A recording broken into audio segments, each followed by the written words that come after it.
கவனி, இப்போ நம்ம என்ன வரைய போகிறோம்னா, ஃபஸ்ட்டு புள்ளி வரையலாம். பாயிண்ட்டை செலக்ட் பண்ணுறோம். இது பேர் என்னது?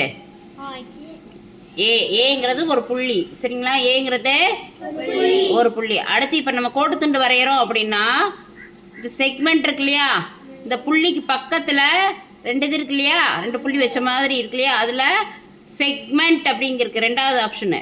அதை செலக்ட் பண்ணோம்னா நம்மளுக்கு என்ன வரும்னா,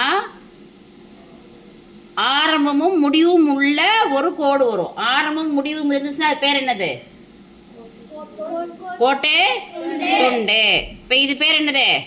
கோட்டு துண்டு. ஆரம்பம் மட்டும் இருக்கும், முடிவு இல்லாட்டி அது பேர் என்னது? கதிர். என்னது? அதை இங்கிலீஷ்ல இங்கே ரேன்னு சொல்றாங்க. சரியா? ஆரம்பம் இருக்கும், முடிவு என்ன செய்யாது. நம்ம வரைகிறப்பே பாருவே, அதுவே முடிவில்லாம போயிடுச்சா? அப்ப அது பேர் என்னது? கதிர். அப்ப இங்க டிங்கிறது என்னது? ஒரு கதிர். டிங்கிறது என்னது? ஒரு கதிர். இது போய்கிட்டே இருக்கும். நம்மளா பார்த்து எங்கேயாவது ஒரு இடத்துல என்ன செய்யணும்? நிப்பாட்டி வைக்கணும். இல்லாட்டி அது என்ன செஞ்சுட்டு இருக்கோம், எல்லா பக்கமே எந்த பக்கம் வேணாலும் போகும். சரிங்களா? அப்போ நம்ம மூவ் ஆப்ஜெக்ட் கொடுத்தோம்னா அது பாட்டுக்கு என்ன செஞ்சிடும்? மூவ் ஆகிக்கும். சரிங்களா? அப்போ இது என்னது? கதிர். என்னது? கதிர்.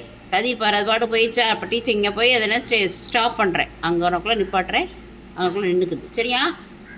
கோடுனா என்னது?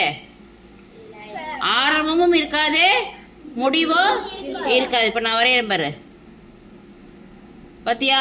புள்ளி நம்ம இங்கே தான் வைக்கிறோம், இங்கே ஆரம்பமும் இல்லை முடிவும் இல்லை, அது பாட்டு போயிட்டே இருக்கா 2 பக்கமும்.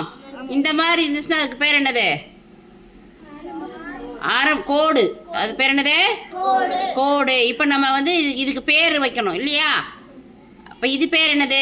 எஃப் அப்படிங்கிறது வந்து என்னது? ஒரு கோடு. எஃப்ன்றது என்னது? கோடு. அப்போ நான் என்ன பண்ணுறேன், இங்கனக்குள்ள கோடு. கோடுக்கு இங்கிலீஷில் லயன் எழுதணும். என்னது? லயன் அப்படின்னு நான் எழுதுகிறேன். அது கொஞ்சம் பெருசாக எழுதிக்கலான்னு போல்டு பண்ணுறேன்.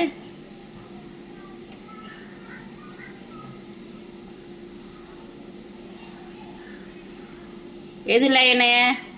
இதானே லைனு, அதனால அங்கே லைன் வச்சாச்சு. சரியா? இது பேர் என்னது? பாயிண்ட். இது பேர் என்னது? அப்போ நான் என்ன பண்ணுறேன், இந்த இடத்துல போயிட்டு கிளிக் பண்ணுறேன், இங்கே ஒன்று வருது. இப்போ இது பாயிண்ட்டு, POINT, பாயிண்ட்டுன்னு போடுறேன். சரிங்களா? புரியுதா? இது கொஞ்சம் பெருசாக வேணுங்கிறத போல்டு பண்ணிக்கிறேன். எது பாயிண்ட்டு? இதானே பாயிண்ட்டு. அப்போ அந்த இடத்துல பாயிண்ட்டுன்னு வச்சுக்கிறேன். சரியா? இப்போ இது பேர் என்னது? கோட்டு துண்டு. இது பேர் என்னது? கோட்டு துண்டுக்கு நம்ம பேர் வைக்கணும். அப்போ மறுபடியும் இங்கே போகிறோம், எடுத்து இப்போ இங்கே கிளிக் பண்ணால் அது கோட்டு துண்டுக்கு இங்கிலீஷில் பேர் என்ன? செக்மெண்ட்னு சொல்கிறாங்க. என்னது? செக்மெண்ட். சரியா? இதை எடுத்து இங்கே வச்சுக்கிறேன், லாக் ஆப்ஜெக்ட் போட்டுக்கிறேன். அப்போ இது என்னது? ரே. இது என்னது? ரே. அப்போ அந்த இடத்துல ரே நம்ம மார்க் பண்ணிக்கலாம்.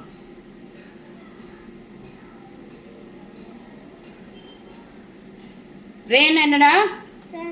கதிர். ரேன்னு என்னது? கதிர். ரேன்னு என்னது? கதிர்.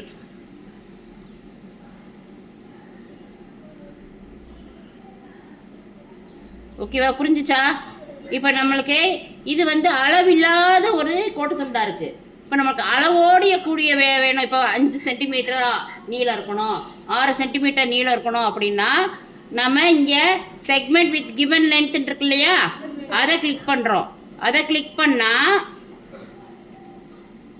நம்மளுக்கு கேட்கும் எவ்வளோ நீளம் வேணும் உனக்கு அப்படின்னு. எவ்வளோ நீளம் போடலாம்? ஏதோ ஒரு நம்பர் சொல்லு. 10ன்னு போடனா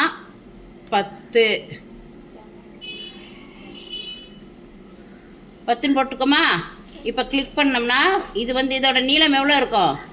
10 சென்டிமீட்டர். இந்த இங்கே காமிச்சிருக்காங்க பாரு, இந்த ஐங்கிறதோட நீளம் வந்து 10 சென்டிமீட்டர் அப்படின்னு சொல்லி நம்மளுக்கு தெரியுது. புரியுதா? இது புரிஞ்சுச்சா?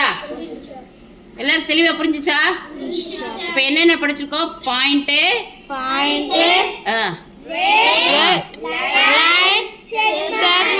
இது என்னது? குறிப்பிட்ட நீளமுள்ள கோட்டு துண்டு. சரிங்களா? இதுலேயே இப்போ நம்மளுக்கு என்ன வரைய சொல்கிறாங்கன்னா, பெர்பெண்டிகுலர் லைன். பெர்பெண்டிகுலர் லைன்னா என்னென்னா செங்குத்து கோடு. என்னது? செங்குத்து கோடு. இப்போ நான் செங்குத்து கோடு வரைகிறேன்னா இந்த ரெண்டு கோட்டுக்கு இந்த மாதிரி வந்துருச்சா? இந்த கோட்டை செலக்ட் பண்ணோன்னு நமக்கு என்ன வந்துருச்சு? செங்குத்து கோடு வந்துருச்சா? இப்போ இந்த செங்குத்து கோடு வந்து எங்கெங்கெல்லாம் டச் ஆகுது, இந்த இடத்துல டச் ஆகுது, இந்த இடத்துல எல்லாம் டச் ஆகுதா? அப்போ அதுக்கு நம்ம வெட்டும் புள்ளி கண்டுபிடிக்கலாம். என்ன கண்டுபிடிக்கலாம்? வெட்டும் புள்ளி. வெட்டும் புள்ளி கண்டுபிடிக்கிறதுக்கு என்ன பண்ணணும்னா, இந்த இருக்கு பாரு இன்டர்செக்ட்னு இருக்கா, இந்த இன்டர்செக்ட்டுங்கிறத கிளிக் பண்ணி இப்போ இதையும் இந்த கோட்டையும் நம்ம டச் பண்ணோம்னா நம்மளுக்கு எங்கே இங்கே பாரு வந்துருச்சா? இங்கே கேன்னு ஒன்று உருவாக்கியிருக்கா, இதுதான் வெட்டும் புள்ளி. இது பேர் என்னது? வெட்டும் புள்ளி. ஓகேவா? புரியுதா?